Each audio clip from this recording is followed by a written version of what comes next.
अगर मेरी तरह आप भी चाहते हैं कि जब भी अचानक से आपके घर में कोई भी मेहमान आए और वो आपके किचन को विजिट करे तो वो ये जरूर कहे कि आपने अपने किचन को बहुत ही वेल ऑर्गेनाइज्ड और वेल मैनेज रखा है। अगर आप चाहते हैं कि कोई आपकी ये तारीफ करे तो आज की वीडियो आपके लिए है। आज की वीडियो को जरूर देखिएगा, एंड तक जरूर देखिएगा। इसके अंदर मैं बहुत ही अमेजिंग टिप्स एंड ट्रिक्स आपको बताऊंगी जिससे आपका जो किचन है वो वेल ऑर्गेनाइज्ड रहेगा और नीट एंड क्लीन रहेगा। सबसे पहले जिस चीज का हमें बहुत ही ज्यादा खास ख्याल रखना है वो ये है कि किचन के अंदर जब भी हम जाएं कुकिंग करने के लिए, बर्तन धोने के लिए, तो हम एप्रन का यूज जरूर करें। जो एप्रन का यूज है सिर्फ कुकिंग के लिए नहीं, जबकि आप किचन में कोई भी आप वॉशिंग का भी काम कर रहे हैं, बर्तन धोने का काम कर रहे हैं, कुकिंग से रिलेटेड कोई भी काम है तो उसके लिए बहुत ही जरूरी है कि आप एप्रन को जरूर वेयर करें। अक्सर हमारे जो कपड़े होते हैं वो लाइट कलर के होते हैं और ये मैक्सिमम चांसेस होते हैं कि खाना बनाते हुए जो छींटे हैं वो उसके ऊपर पड़ सकती हैं, हमारे कपड़ों के ऊपर। तो इसलिए बेस्ट ऑप्शन ये है कि एप्रन का इस्तेमाल किया जाए। तो किचन का कोई भी काम हो, चाहे वो सब्जी काटने से रिलेटेड है, सब्जी बनाने से रिलेटेड है या कुछ भी और करने से रिलेटेड है, तो मैक्सिमम यही एफर्ट या कोशिश करनी चाहिए कि एप्रन का यूज करें ताकि किसी भी किस्म की जो भी गंद वगैरह है हमारे जो कपड़े हैं ना उनके ऊपर ना पड़े।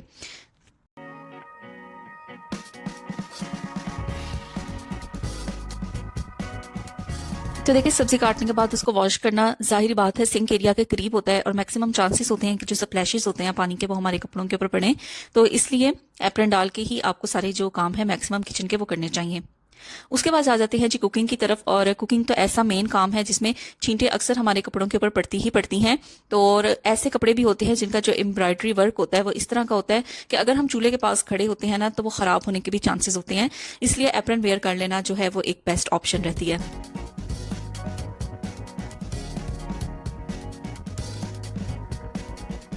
कुकिंग के दौरान कुकिंग के लिए हम जो भी स्पून यूज करते हैं, स्पैचुला यूज करते हैं, अक्सर हम क्या होता है कि उसको शेल्फ के ऊपर ऐसे ही कुकिंग के दौरान रख देते हैं।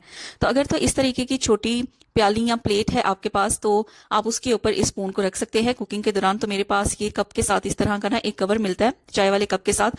तो कप टूट गया था तो ये कवर जो है वो बाकी बच गया था, तो इसको मैं यूज कर लेती हूँ कुकिंग के दौरान। जब भी कुकिंग कर रही हूँ तो स्पून वगैरह को रख लेती हूँ, इससे जो शेल्फ है ना वो नीट एंड क्लीन रहता है। ज्यादातर मैं यही कोशिश करती हूँ कि कुकिंग के दौरान जो भी बर्तन खाली हो रहे हैं या भरे जा रहे हैं उनको मैं साथ के साथ ही वॉश करती जाऊं, क्योंकि इस तरह एक मैसअप जो सिंक एरिया में है वो पाइल अप हो जाता है और फिर जो है उसको देख के ही दिल नहीं करता उसको क्लीन करने का। इसलिए मैं क्या करती हूँ कि जैसे ही कुकिंग कर रही होती हूँ उसके साथ साथ जो भी बर्तन जो है वो एम्प्टी होते जाते हैं उनको मैं साथ के साथ वॉश करके ड्राइंग रैक में रख देती हूँ ताकि अच्छे तरीके से वो ड्राई हो जाए। तो कुकिंग के दौरान अगर ये काम कर लिया जाए तो फिर आपको अलग से इसके लिए टाइम नहीं निकालना पड़ता। तो जो भी छोटे मोटे बर्तन जो है इस तरीके से भरे जाते हैं उनको मैं साथ के साथ ही वॉश कर लेती हूँ। तो बर्तनों को वॉश किए हुए ना यहाँ पे मैक्सिमम हाफ आवर हो गया था और इतने टाइम में जो बर्तन है ना वो ड्राई हो चुके होते हैं। अच्छा, इनको इनकी डेजिग्नेटेड प्लेस पे रखने से पहले मैं इस तरीके के माइक्रोफाइबर टॉवल का यूज करती हूँ। ये बहुत बेस्ट रहता है। इससे क्या होता है अगर कोई एक्स्ट्रा पानी बच भी गया है बर्तनों के ऊपर तो वो अच्छे तरीके से वाइप आउट हो जाता है और जो पानी के एक मार्क्स आ जाते हैं बर्तनों के ऊपर धोने के बाद भी वो भी नहीं रहते और एक जबरदस्ती जो शाइन है ना वो इनके ऊपर आनी स्टार्ट हो जाती है। तो हाफ आवर में मैक्सिमम जो बर्तन है उनका पानी ड्रेन हो जाता है। तो उसके बाद मैं इस तरीके से माइक्रोफाइबर जो टॉवल है ना उससे इनको वाइप आउट कर लेती हूँ काउंटर में रखने से पहले। अच्छा, बर्तनों को ड्राई करने के बाद मैं बिल्कुल भी इनको इसी तरीके से शेल्फ के ऊपर नहीं छोड़ती, बल्कि कोशिश करती हूँ कि जो इनकी डेजिग्नेटेड प्लेस है वहां पे इनको मैं साथ के साथ रखती जाऊं। तो जिस तरीके से कि मेरे पास दो छोटी आप समझ लें कटोरियां थी तो इनको मैं इनकी प्लेस पे रख दूंगी ऊपर वाले काउंटर में, और इसी तरीके से जो मेरे पास एक लिड था उसको मैं उसकी प्लेस पे रख दूंगी और जो बास्केट थी छोटी सी जिसके अंदर मैं सब्जी को काट रही थी और जिसे मैंने वॉश करके रखा था उसे भी उसकी डेजिग्नेटेड प्लेस पे रख दूंगी। तो इस तरीके जो काउंटर टॉप होती है ना वो बिल्कुल भी मैसी नहीं लगती और देखने में भी अच्छी लगती है और नीट एंड क्लीन लगती है। वॉशरूम में तो हम सभी जो हैं वो हैंड वॉश रखते हैं, लेकिन किचन के अंदर भी एक हैंड वॉश लाजमी होना चाहिए ताकि जब भी आप वेजिटेबल्स को, प्याज को, लहसुन को छीलते हैं तो आपके पास अवेलेबल हो किचन के अंदर ही हैंड वॉश, जिधर से आप आसानी से अपने हाथों को वॉश कर सके। ये ना हो कि आपको बार बार वॉशरूम में जाना पड़े और अपने हाथों की जो स्मेल है उसको खत्म करने के लिए वहां पे आपको हाथों को धोना पड़े। और सेकेंडली मैं क्या करती हूँ कि इस तरीके का ना मैंने छोटा सा टॉवल जो है किचन के अंदर ही मैंने हैंग किया हुआ है सिंक एरिया के पास, ताकि हाथों को अच्छे तरीके से धोने के बाद मैं यहीं पे इनको ड्राई कर लूं। तो ये बहुत इजी हो जाता है कि पानी की जो छींटे हैं ना वो पूरे किचन के अंदर स्प्लैश आउट नहीं होती। आप सिंक एरिया के करीब ही अपने हाथों को वॉश कर सकते हैं और टॉवल की मदद से वहीं पे आप उनको ड्राई कर सकते हैं।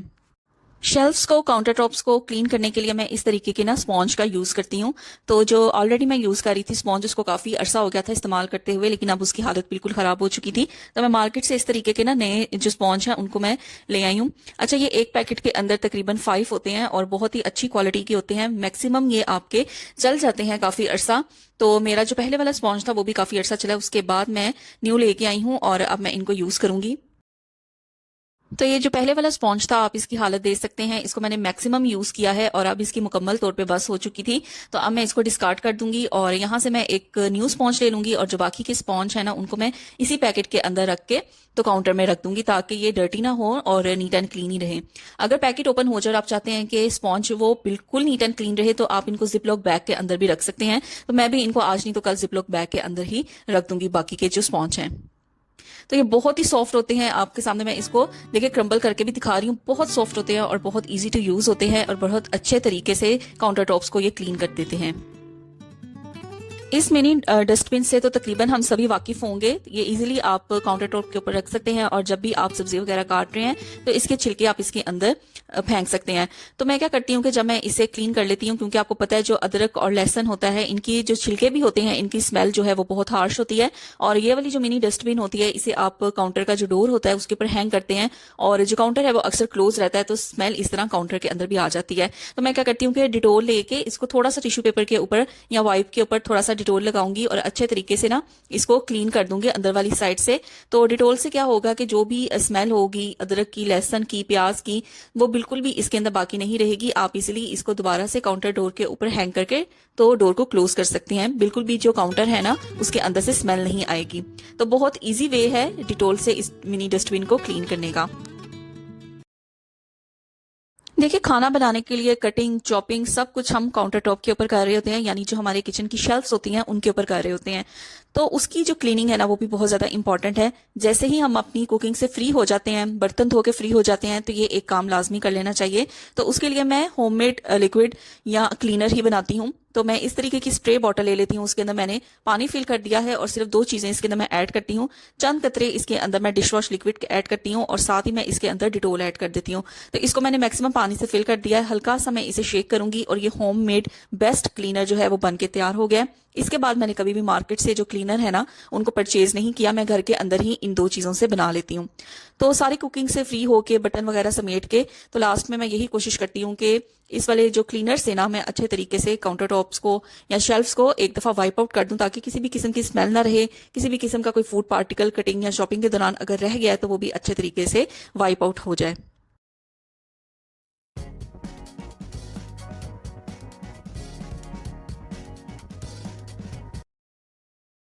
इसी तरह कुकिंग के दौरान जो भी ऑयल बॉटल का मैं यूज करती हूँ उसको भी मैं इसी स्प्रे से या इसी क्लीनर से अच्छे तरीके से क्लीन कर लेती हूँ।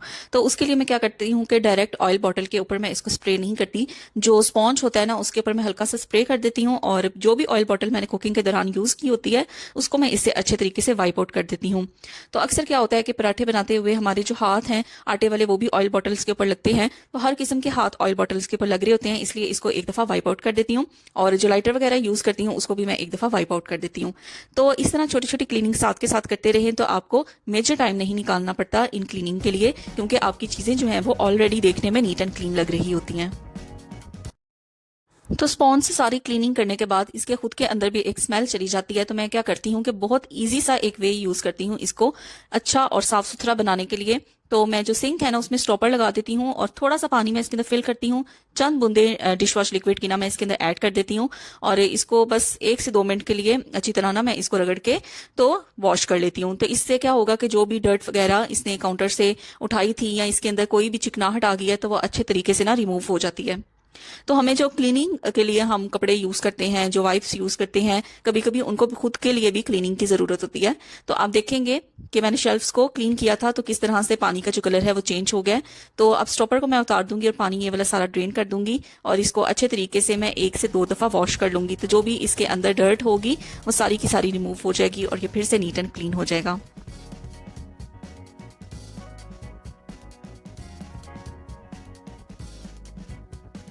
मॉर्निंग में किचन में जब भी मैं आती हूँ ना, तो मैं क्या करती हूँ कि बॉटल्स को फिल करके, जग को फिल करके तो मैं रख देती हूँ। तो कुकिंग के दौरान फिर वहां से ही मैं पानी का इस्तेमाल करती हूँ, या पीने के लिए भी उन्हीं बॉटल्स में से या जग में से ले लेती हूँ। और एक दफा जब कुकिंग वगैरह से मैं फ्री हो जाती हूँ तो इन बॉटल्स को और इस जग को ना एक दफा मैं फिर दोबारा से फिलअप कर देती हूँ, ताकि बार बार जो बड़ी कैन है ना उसमें से छोटे छोटे गिलासों में ना डालना पड़े। एक ही दफा बॉटल्स को और जग को फिलअप करके रख दूं, ताकि कुकिंग के दौरान भी वो यूज हो जाए, और जो पीने के लिए है या कोई भी अगर ड्रिंक बनाना है तो उसके लिए भी यही बॉटल से इस्तेमाल कर लिया जाए।